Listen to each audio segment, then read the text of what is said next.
Welcome to the KZGN News. Today we'll bring you news about the weekend weather, senior citizens, Kern County Fire, Caltrans, gas prices, and much more. From the Rademacher Hills to Bee Mountain and the mighty Sierras, Ridgecrest to Inyo Kern and China Lake, this is your news for the Indian Wells Valley with the KZGN News crew. Thanks for joining us for the news. I'm Tom Wicknick. Here's news affecting Ridgecrest and the Indian Wells Valley. Well, how about that rain over the weekend? We had a decent rain on Saturday. We have viewer-submitted video of the rain effects in the surrounding areas. Here's two videos from Edward Zeska. The first is a time-lapse from Saturday's storm taken near Howard's Market.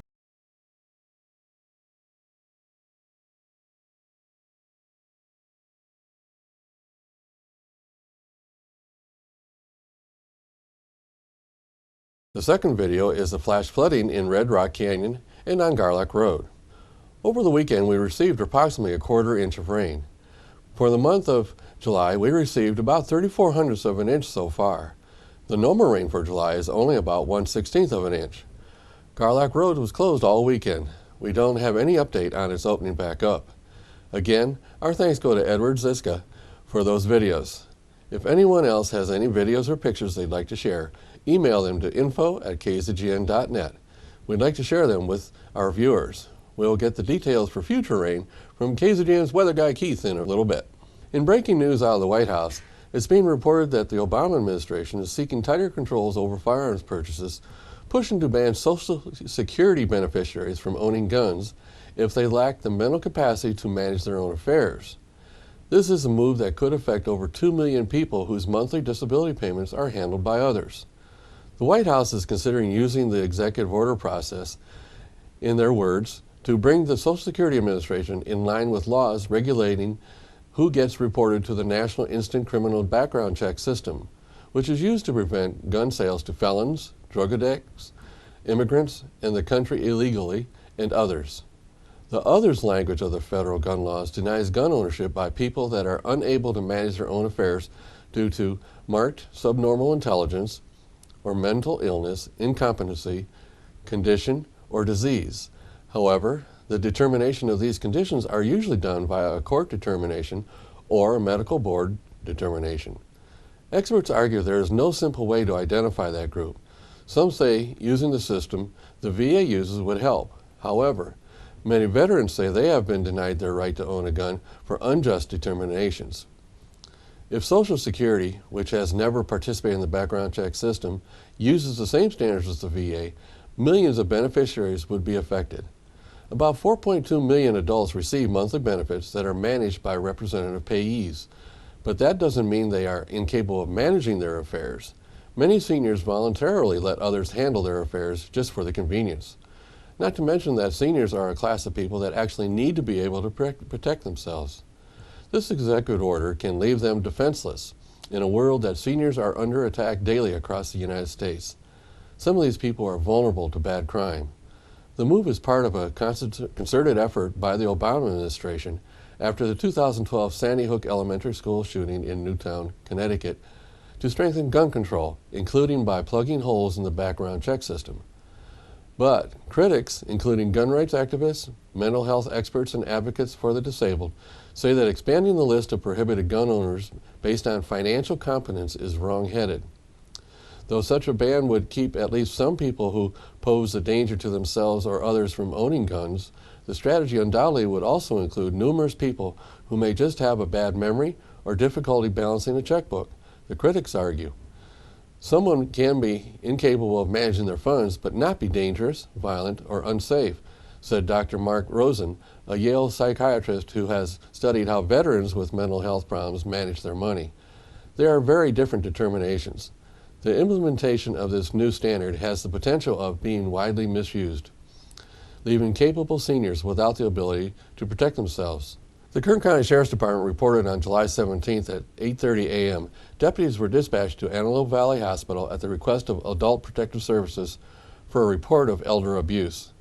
Deputies arrived and found an 81-year-old female suffering from severe neglect. Homicide detectives were notified and assumed the investigation. Detectives interviewed a family member and executed a search warrant in the 2300 block of Panorama Lane. Inside the residence, detectives located evidence of elder abuse, including unsanitary conditions and severe neglect. During the investigation, the victim succumbed to her injuries. A family member was detained and arrested. The identity of the victim has not been released. The Sheriff's Department sees elder abuse as a serious problem. Anyone with information regarding this investigation or wants to report elder abuse is asked to contact the Kern County Sheriff's Office at 661-861-3110 or contact Secret Witness Program at 661-322-4040. In Kern County Fire news, in Paiute, which is up in the Tehachapi Sierras, shortly after 6 a.m. Saturday, Kern County Fire received a report of white smoke coming from the Thompson Canyon area.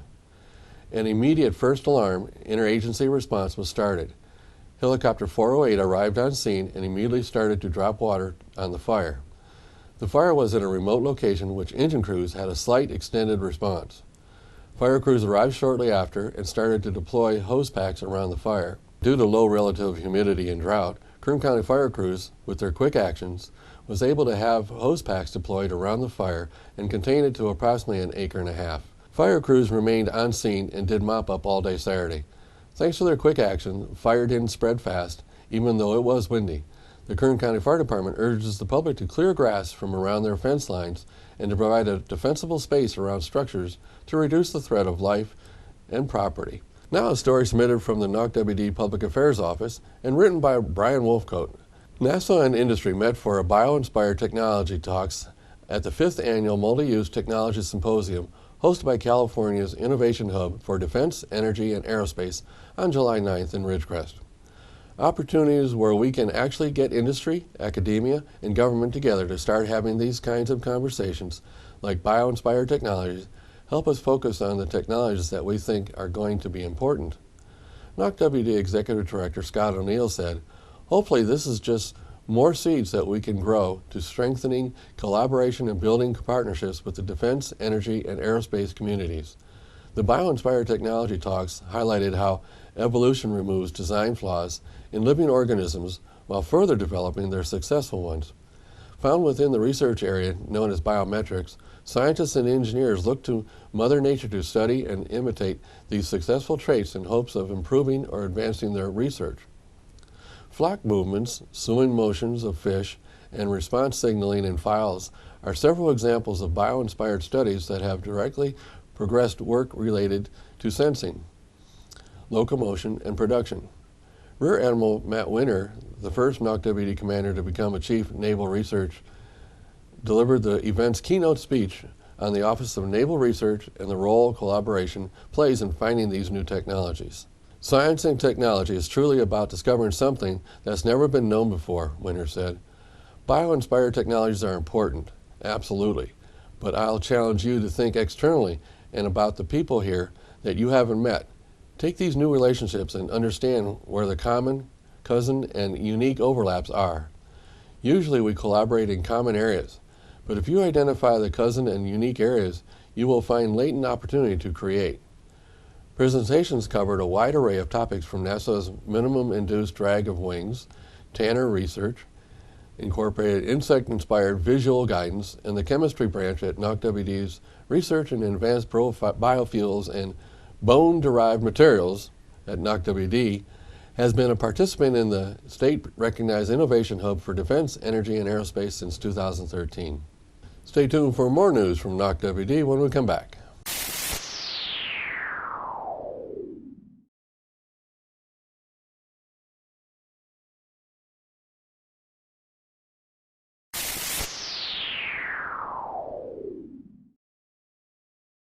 Welcome back. In another story submitted from the NOC-WD Public Affairs Office, NOC-WD's 5th Annual Industry Day indicated a promising future in prototyping and experimentation. Naval Air Warfare Center Weapons Division leadership forecasted a push to collaborate with businesses supporting the areas of prototyping and experimentation during the 5th Annual Industry Day. Earlier this month at the Kerr-McGee Center in Ridgecrest, leadership back in the Pentagon is very clear that they wanted to reestablish the warfare centers in a role that supports prototyping and experimentation, said Rear Admiral Mike Moran, NOC-WD commander. I'm really excited about the opportunities I see for us to leverage our unique NOC-WD resources and partner with industry to demonstrate improved performance that meets fleet requirements. We're on the verge of a new era, NOC-WD Executive Director Scott O'Neill said. I see the potential for us to use prototyping and experimentation more to help us build the new Navy. I see a lot of work to be done in the next few years, but we can't do it ourselves. Partnering with industry is a must. NOC-WD Industry Day hosted a broad range of guests from both the public and private sectors. Of the 386 attendees, 190 represented small businesses, 102 from large businesses, and 94 from government. Representatives from NOC-WD's Contracts, Technology Transfer, and Commercial Service Agreement Program offices gave informational presentations on the logistics of successfully pitching business plans. In fiscal year 2014, we obligated $237 million to small businesses, the most in NOC-WD's history, said Deputy Director for the NOC-WD Office of Small Business Programs, Derek Hu, leading into NOC's long-range acquisition forecast. This is because small businesses proved to our acquisition personnel that they are the best solution to their specific requirements. I am proud and honored to be an advocate of small businesses because they are the backbone of our nation's economy, he said. Industry Day is an organization-wide initiative to enhance WD industry collaboration in support of naval aviation and the warfighter. Two new publications, NOC-WD First and NOC-WD Major Facilities and Range Guide, authored by Wallace Martin in the NOC-WD Business Development Office, were introduced to the public for information on past and existing NOC-WD activities. Here's the latest from Caltrans about the China Lake Median Project. They say the State Route 178 Ridgecrest Median Improvement Project moves to its second phase. We've seen the traffic. The California Department of Transportation, in cooperation with Desert Concepts Construction, announces construction has progressed to Stage 2 of the Ridgecrest Median Island Improvement Project. With work taking place on State Route 178, otherwise known as China Lake Boulevard, between the Ridgecrest Regional Hospital entrance to Las Flores Avenue and from French Avenue to Gemstone Street in the city of Ridgecrest. Operations will require 24-hour-per-day lane closures of the first or fast lanes in both directions to allow construction crews to work on the center median. These continuous lane closures are necessary for safety reasons due to a slight drop-off in the pavement. This schedule will remain in place for upcoming weeks until otherwise noted. Emergency access to the hospital will remain open, as well as access to shopping centers and adjacent streets during that time. During this project, no two consecutive intersections will be closed at the same time. Caltrans encourages residents to continue to patronize their local businesses in the area. Closures may continue for longer periods of time each day if necessary, due to delays caused by weather or uncontrollable events that may occur during the construction. These scheduled closures will occur, weather permitting. This construction project is anticipated to be completed in the fall of this year. Motorists may expect delays and are advised to take an alternate route or add additional time to their commute. Portable message signage will be in place advising motorists of the closures. Motorists are advised to watch for highway workers and adhere to all signage. Caltrans would like to thank the residents, businesses, and commuters for their patience during this project. The public is asked to please be alert for construction personnel and slow for the cone zone. For information, contact Alea Howell at 559-488-4067 or email at alea.howell@dot.ca.gov. Now on KZGN continuous effort to provide news and information you've asked for, here are today's local gas prices. Well, prices are kind of steady since last Friday. There are just slight movements. As of this morning, Ridgecrest is ranging from $3.59 to $4.69, Lancaster from $3.89 to $4.49, LA Valley area from $3.99 to $4.39, and the Bishop area $3.80 to $4.49. We have 5 stations at the $3.59 figure. It's more than obvious now. Ridgecrest is definitely cheaper than the surrounding areas by 30 cents a gallon. That's a lot. Stay home and shop here. Tune in with us Mondays, Wednesdays, and Fridays for updates. We at KZGN always suggest you shop locally to support our local economy. Remember, when you pay sales tax out of town, you are helping those cities pave their streets instead of here. Stay tuned for weather and sports when we come back.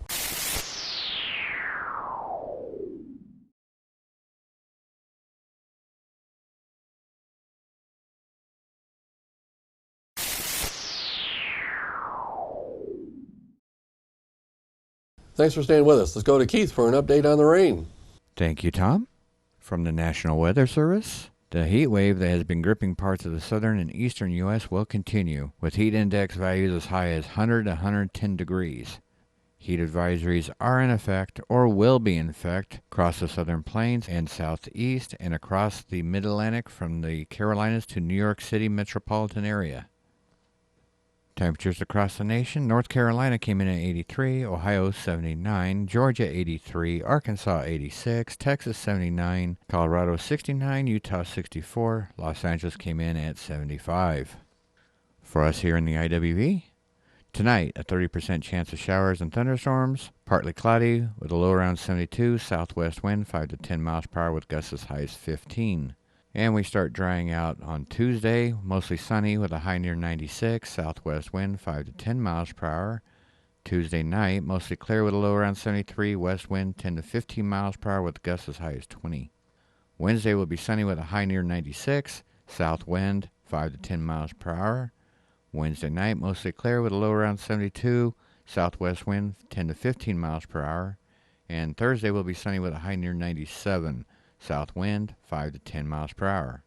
And that is our local forecast for the IWV. Now back to Tom and the rest of the KZGN News. Thanks, Keith. Now let's go to Tom Heck for sports. And a very pleasant Monday afternoon to everybody. Let's talk about the Dodgers and their great pitching. On Friday night, the Dodgers had a suspended game. The lights went out 3 times in Washington, the nation's capital. Only at the stadium, though, they had a little problem there with a reset button, evidently. So Friday's game was finished on Saturday. The Nationals win that game 5-3. But the Dodgers came back in the nightcap, so to say, the regular scheduled game. And Clayton Kershaw, 14 strikeouts, 8 innings of shutout baseball, scattered 3 hits. He went on to get the win, the final 4-2. But outdone on Sunday by Zach Greinke. Greinke throws 8 innings, shutout baseball, scatters 2 hits, 2 singles, and goes on for an easy victory. 9 strikeouts for Zach Greinke. Now Greinke leads baseball with the lowest ERA of 1.30. Greinke also 9 wins and 2 losses. Boy, the Dodgers looking awful good right now on the hill. The Dodgers will head to Atlanta. They'll open up a 3-game series Monday night with the Atlanta Braves. All right, Greinke, by the way, has gone 43 2/3 of scoreless baseball, shutout baseball. Now, if you're wondering, the record for baseball, also for the Dodgers, is 59 scoreless innings. That was done by Orel Hershiser back in 1988 when he was a Dodger. All right, on Friday night and Saturday night, the Angels shut out Boston. On Friday night, 1-0, C.J. Wilson pitched extremely well, only gave up 4 hits in that game. And then the 9th inning of a scoreless game, Mike Trout, a walk-off home run, no doubt about it, hit it to left center field and had plenty on it. That with 2 outs. Mike Trout leads baseball, 26 home runs now. All right, the Angels will play Monday night, Game 4 against the Red Sox before hosting Minnesota on Tuesday, Wednesday, Thursday. Then the Rangers come in over the weekend for 3 games. From the scoreboard on Sunday, the A's playing better. They beat Minnesota 14-1. The Twins will come into Anaheim 8 games over 500 when they play Tuesday. The A's take 2 of 3 from Minnesota. Kansas City now 20 games over 500. They beat the White Sox 4-1. And Milwaukee playing better baseball. They beat the Pirates 6-1. The Pirates in second place in that Central Division of the National League. The Houston Astros, they hang on. They're still a game and a half behind the Angels. They defeat the Rangers 10-0 on Sunday. They have been really struggling. They lost Saturday night's game, but they won Friday, so they take 2 of 3 from the Rangers. Really, the only 2 teams that are over 500 in the West are the Angels and the Astros, and I hope the Astros can continue to win to make at least the West interesting without the Angels just running away with it. All right, Philadelphia beats Miami. Philadelphia now 30 games under 500. They improve, actually. They were 35 games under at one time. Cleveland a winner, Baltimore a winner also. Toronto takes 2 of 3 from Tampa Bay. And the Yankees beat Seattle on Sunday 2-1. They take 2 of 3 from the Mariners. Now on Saturday, Robinson Cano got a nice homecoming. He hit 2 two-run homers to lift the Mariners to a 4-3 nationally televised game on Saturday. Well, some names in the news. Des Bryant, the Bears head coach, just signed a 5-year deal. Justin Houston will be the highest paid linebacker in the NFL. The Kansas City linebacker signed for $101 million over 6 years. And a long-time play-by-play man, Van Miller. He died at 86 years of age, and he was still broadcasting for the Buffalo Bills. In fact, he was the Bills' only radio play-by-play man they ever had. The franchise opened up in 1960.